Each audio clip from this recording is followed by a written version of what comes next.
Simplement rappeler que je vais parler de pas beaucoup des femmes, je suis désolé, sauf en conclusion. Je vais parler de périurbanisation et de marchandisation. Alors je vais expliquer un petit peu ce que j'entends par là. Par périurbanisation, bien sûr, ça veut dire le fait que les systèmes d'élevage s'approchent des villes.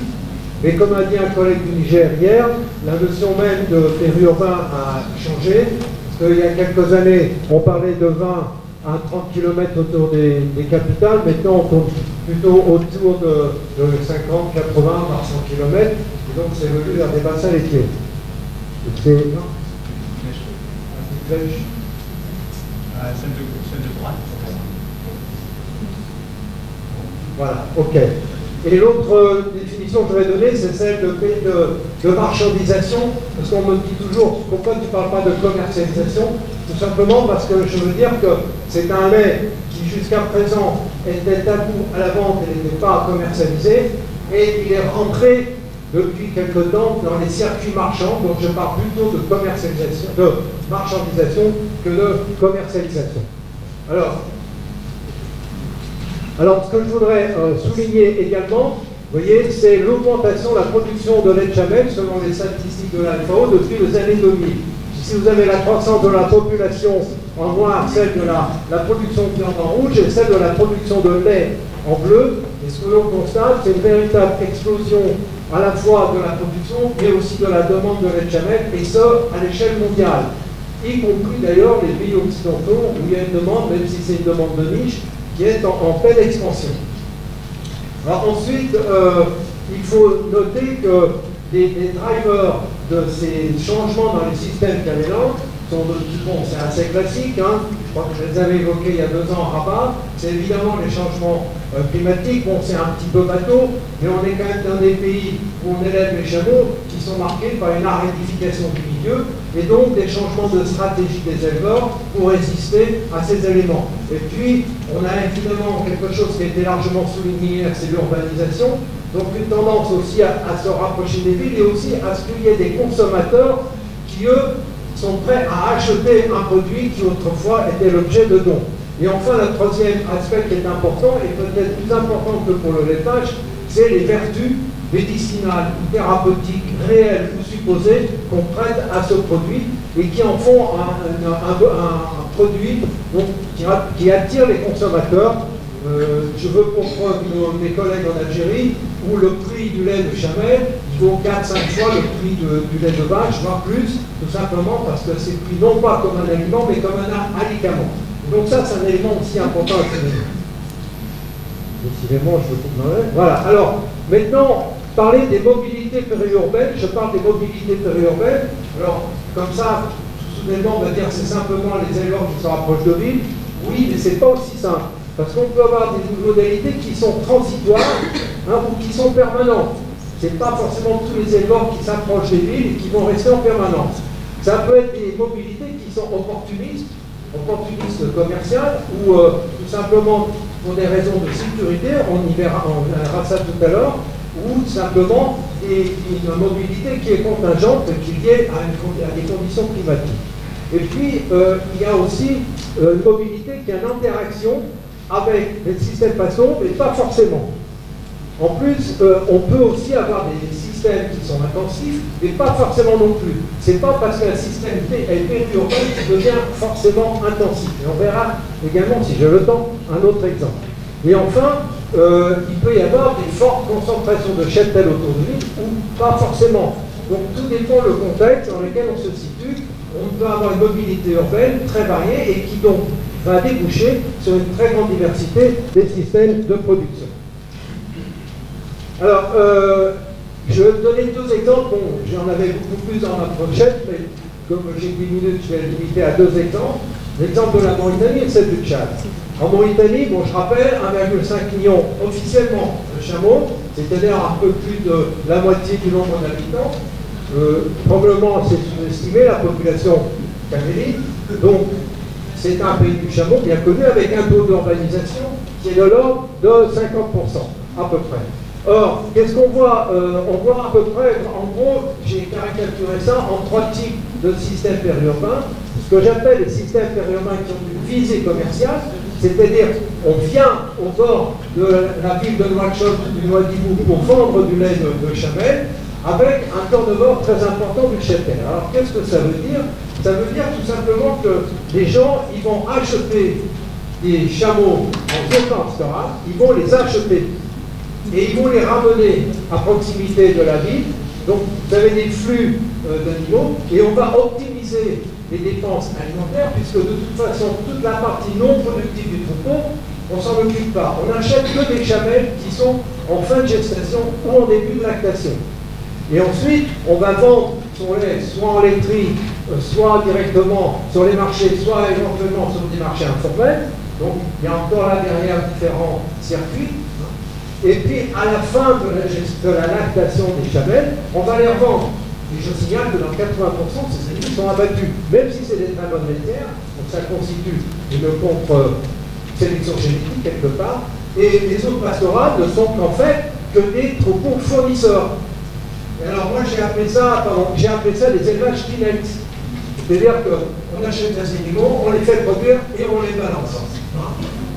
On me demande si c'est des éleveurs, c'est des businessmen, mais en tout cas c'est un système de périurbain qui fonctionne.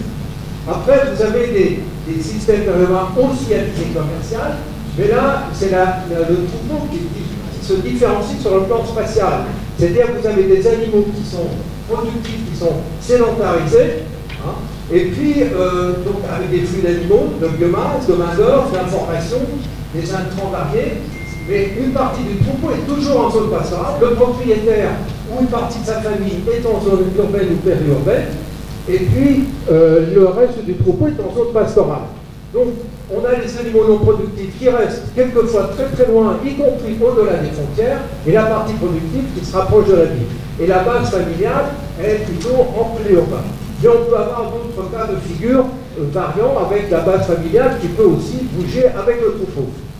Et puis on a un troisième type aussi, ce que j'appelle l'élevage périurbain transitoire, c'est-à-dire que l'ensemble du troupeau ou des animaux productifs reste effectivement en périurbain comme dans les cas précédents, mais seulement en cas d'opportunité commerciale ou en cas de crise climatique, et ce qui fait que les gens vont se rapprocher des villes, parce qu'ils ont aussi en même temps une opportunité commerciale.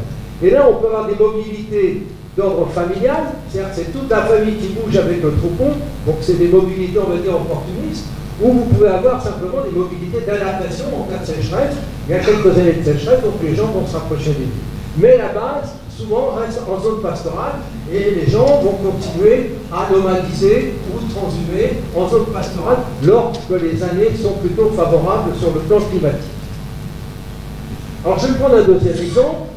J'avais prévu 5 petits exemples, mais j'en prends que deux, parce que je sais que j'arrête pas le temps. Mais je prends un autre exemple qui est intéressant, c'est le Tchad. Alors, il y a un recensement récent du cheptel caméléon au Tchad. On est passé soudainement en un an de 1,5 à 6 millions de têtes. Donc vous voyez que quand on compte les chameaux, on en a beaucoup plus que ce qu'on avait prévu au départ. C'est un pays où, traditionnellement, vous avez des transhumance très longues, jusqu'à plusieurs centaines, voire jusqu'à 1000 km, du nord du Tchad au sud, et même maintenant au-delà de la frontière jusqu'en RCA, voire même il y en a certains qui vont jusqu'en Tanzanie. Donc c'est quand même des très grandes transhumances. Alors, par rapport à un pays comme la Mauritanie, on va dire qu'il y a les mêmes causes, c'est-à-dire qu'il y a des désordres climatiques, avec des sécheresses récurrentes. Et un élément important au Tchad, c'est l'insécurité autour du lac Tchad, lié au mouvement notamment Boko Haram. Et comme c'est des zones de repli de saison sèche, eh bien ces gens ont tendance à plutôt se rapprocher aussi des villes. C'est donc une façon de sécuriser leur système de production. Et puis un autre élément qui est assez extraordinaire dans une ville comme N'Djamena et puis d'autres grandes villes du sud du pays, c'est l'augmentation de la demande des zones urbaines en lait et en viande de chameau. Alors il y a un phénomène qui est extraordinaire à N'Djamena, c'est l'émergence de ce qu'on appelle les bars laitiers. C'est pas la gazelle, on ne voit pas la gazelle, on voit du lait de chamel, entre autres. Et puis les gris-gris camélis. C'est-à-dire que là, vous avez le camel de Cournari, ici, dans la banlieue de N'Djamena, où les gens, à midi, ils vont se précipiter pour bouffer des gris. Alors, oui, c'est comme ça, vous avez vu le geste, c'est ça, des steaks de chameau grillés de façon importante. Et ça, c'est très populaire aujourd'hui, et ça a stimulé complètement, je dirais, la demande en produits de cette espèce. Et donc, vous avez une sédentarisation qui est là, elle est transitoire autour de N'Djamena. C'est pas anodin. Aujourd'hui, on compte 100 000 têtes de chameaux autour de N'Djamena. Enfin, notre collègue ici qui connaît bien le Tchad, c'est qu'il y a 20 ans, on ne voyait pratiquement pas de chameaux autour de N'Djamena. Mais il y a 100 000 têtes aujourd'hui. Ça commercialise 22 000 litres de lait par jour, d'après les enquêtes qui ont été faites par les collègues de Farcha, avec les fameux collecteurs mobilettes que Guillaume connaît bien. Et puis 3200 tonnes de viande aussi sur le marché local. Donc c'est un élément économique important. Mais, alors, ce qui est intéressant de noter, c'est que les chameliers qui se maintiennent autour de N'Djamena, ils continuent de vivre comme s'ils étaient nomades. C'est-à-dire qu'ils n'ont pas changé leur système de production. Ils habitent toujours dans les stands traditionnels, ils ont les mêmes pratiques d'alimentation, les mêmes pratiques de soins, les mêmes pratiques d'hygiène, ce qui pose des problèmes d'adaptation à ce niveau système de production. Parce que si on a le même système d'alimentation que dans le désert, eh bien vous avez des problèmes d'alimentation. Vous voyez que les chameaux, ils sont très maigres. Et les pratiques de complémentation ne sont pas encore entrées vraiment dans la tête des gens. La vente du lait est directe, et vous voyez le long des routes, du lait vendu dans des bouteilles plastiques comme ça, qui restent en plein cagnard pendant toute la journée. Je n'ai jamais compté les coliformes qui sont dedans, mais je pense que ça ne doit pas être triste. Voilà. Et puis, quand il pleut, eh bien, tout le monde retourne dans le Sahara, dans le nord du Tchad. De toute façon, il ne reste pas autour de N'Djamena, parce que c'est les récoltes, c'est inondé, il y a de l'eau partout, donc il repart. Donc c'est une périurbanisation qui, elle, est transitoire. Et là, en termes de développement, ce n'est pas tout à fait la même chose pour encadrer ces personnes. Alors, bon, je ne vais pas la commenter parce que ça me prendrait trop de temps, mais ce que je voudrais dire, c'est que les catégorisations en nomades, transports et sédentaires qu'on a d'habitude quand on parle des systèmes de production Kemela et peut-être d'autres, à mon avis, c'est des catégorisations qui ne sont pas du tout opérationnelles et qui ne correspondent pas à la réalité, parce qu'en fait, vous avez un système assez complexe avec une grande mobilité entre un système et un autre. Donc il n'y a pas de modèle unique.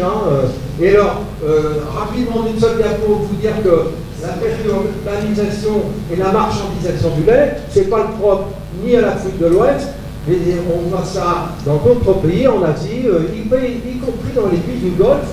On peut penser un petit peu dans des conditions différentes du fait de leur puissance économique, mais non, pas du tout. On a exactement les mêmes aspects, les mêmes évolutions. Il faut savoir qu'un pays comme l'Arabie Saoudite, 70% du lait, il est dans le circuit informel.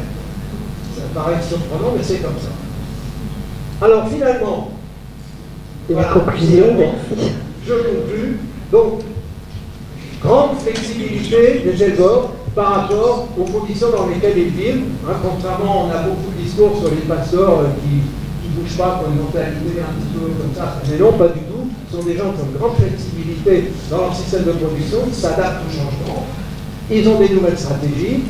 Alors là, ce que je venais de dire, c'est que la typologie qui est basée sur des catégorisations simples comme sédentaire de maltraitance, à mon avis, ce n'est pas pertinent.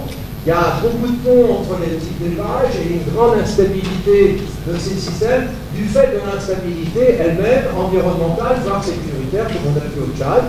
Il y a des marges significatives du progrès dans le pastoralisme. Vous avez vu autour de N'Djamena, on peut améliorer relativement facilement, à mon avis, les conditions d'élevage des gens.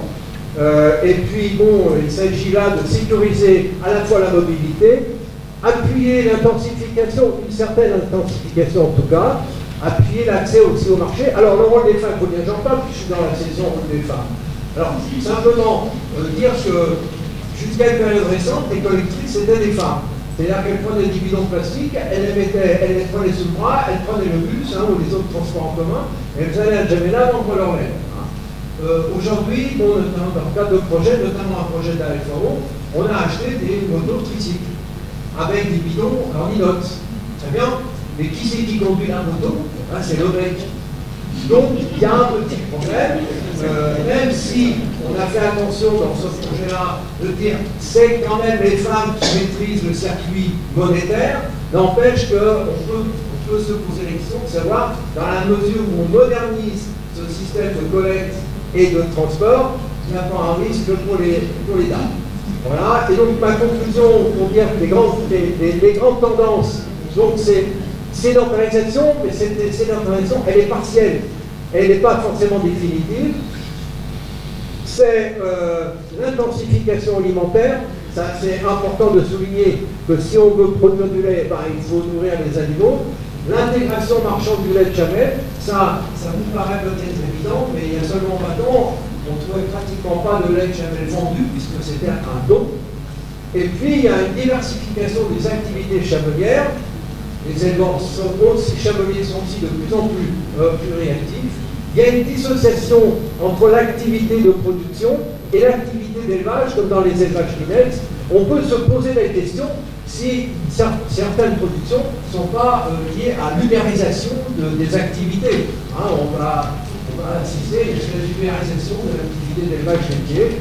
On peut se poser la question si ce n'est pas une possibilité d'évolution. J'espère que non, mais bon. Et puis il y a une extension, alors ça c'est un point important aussi, je vais souligner, c'est une extension territoriale de l'élevage camélin. Moi qui suis un petit peu d'élevage depuis maintenant 40 ans, il y a seulement 20 ans, on n'en trouvait pas forcément pour notre camélin, on n'en trouvait pas beaucoup au sud du Niger. Aujourd'hui, vous avez des élevages jusqu'en Ouganda. On a parlé du bassin laitier ce matin en Ouganda, mais dans le nord d'Ouganda, il y a des élevages de chameaux. Il y en a en Tanzanie. Donc vous voyez que c'est une expansion territoriale importante et pas forcément, c'est pas forcément les mêmes ethnies, il y a aussi un changement d'ethnie qui est des chameaux. Voilà. Donc, ce que je veux dire, c'est, ça c'est ma conclusion, je conclue, les tendances actuelles montrent la capacité des éleveurs à évoluer, à s'adapter au monde actuel, et ça c'est le message le plus important que je voudrais faire passer. Merci de votre attention.